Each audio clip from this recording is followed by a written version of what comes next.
ये सही कहा है। अगर आवाज ऊंची हो तो कुछ सुनते हैं, अगर बात ऊंची हो तो सभी सुनते हैं। चलो दोस्तों, मैं जीवन चेंजर बात आज आपके साथ एक कहानी में एक व्यक्ति था जो काफी निराश रहता था। वह गांव से दूर शहर में एक मकान में रहता था और काम किया करता था। बस उसको इतने ही पैसे मिलते थे कि वो मुश्किल से 4 रोटी और कुछ सब्जी खा सके।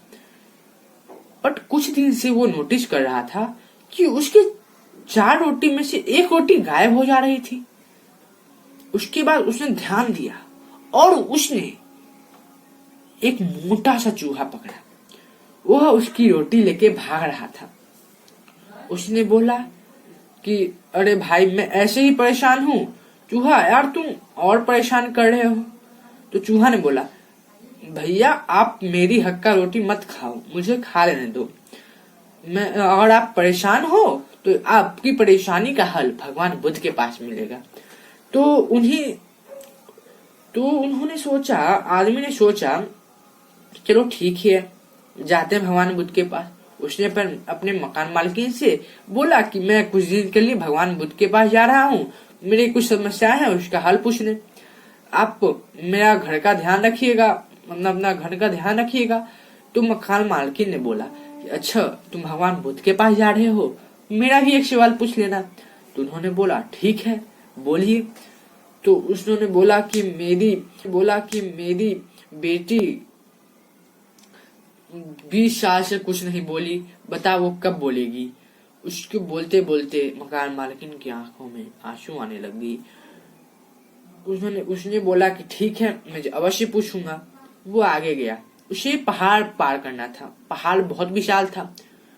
तो उसने सोचा कि देखते हैं कोई मदद मिलता है तो उससे लेकर जाएंगे। पास में एक जादूगर अपनी छड़ी पर घूम रहा था। तो उसे रोका और बोला कि ये लड़के, तुम कहाँ जा रहे हो। तो उस लड़के ने बोला कि मैं भगवान बुद्ध से अपना एक समस्या का हल पूछने जा रहा हूँ। तो जादूगर बोला कि मेरा भी एक हल पूछ लेना, मैं तुम्हारी पहाड़ चढ़ने में मदद करूंगा। तो उसने बोला ठीक है, तो आपका समस्या क्या है। उसने कहा कि मैं 5000 साल से तपस्या कर रहा हूँ पर मुझे स्वर्ग ही नहीं मिला। तो कहा ठीक है, मैं अवश्य पूछूंगा। जादूगर ने अपनी छड़ी पर उसे बैठाई और पहाड़ को पार करवा दिया। उसके बाद एक नदी थी, उसी के पार बुद्ध भगवान का आश्रम था। तो नदी को पार कब कैसा किया जाए, वहां पर न बोट था न कुछ और था। तो वहां एक कछुआ आया। उसने कछुआ से बोला, मुझे कृपया पार करवा दो, मैं भगवान बुद्ध से कुछ पूछने जा रहा हूँ। तो उसने बोला ठीक है भाई, पर मुझे मेरा भी एक सवाल पूछ लेना। तो कहा बताओ। तो मैं 200 वर्ष से ड्रैगन बनने का प्रयत्न कर रहा हूँ पर मैं बन ही नहीं पा रहा हूँ, प्लीज इसका भी सवाल पूछ लेना। उसके बाद वो भगवान बुद्ध के आश्रम में गया। भगवान बुद्ध ने पहले तो कुछ प्रवचन दिया। उसके बाद उसने कहा कि कोई भी अपने 3 इच्छा पूछ सकता है। तो उसको काफी समस्या में डूब गई। उसके पास तो 4 सवाल था। तो उसने सोचा कि अरे यार, मेरे से बड़े प्रॉब्लम तो ये सब का है। एक 20 साल से कुछ बोली नहीं, एक 5000 साल से स्वर्ग नहीं जा पाया, एक 200 वर्ष, मैं तो कैसे ही अपना जीवन व्यतीत कर ही पा रहा हूँ। तो उसने बोला ठीक है। उसने तीनों के सवाल पूछे। पहला, मकान मालकिन की बेटी क्यों नहीं बोल पा रही।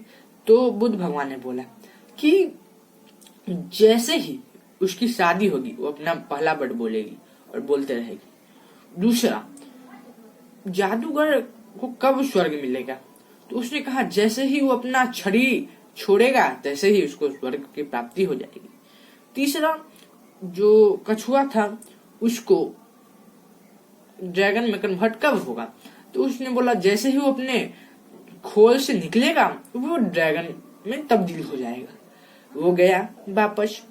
कछुआ बोला कि क्या तुमने मेरा सवाल पूछा।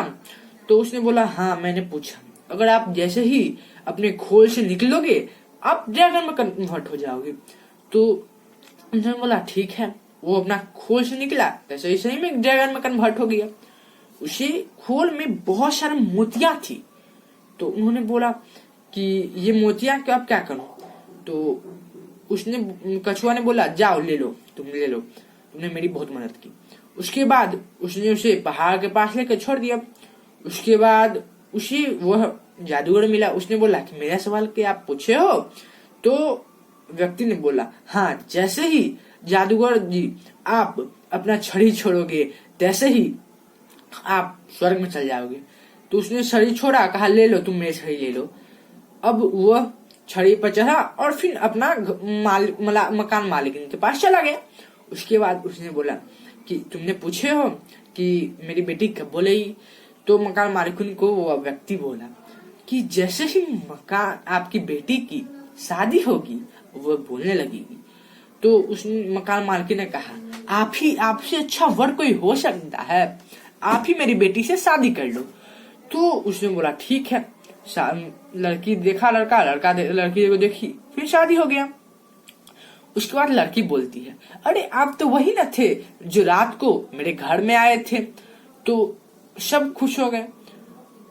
यहाँ से हमें ये सीख मिलती है, अगर जहाज को एक किनारे से दूसरे किनारे को जाना है तो उसको अपना किनारा छोड़ना ही पड़ेगा। वैसे ही अगर हमको सफलता की रास्ता पे जाना है, सफल होना है, तो हमें बुरी आदतों को छोड़ना ही पड़ेगा।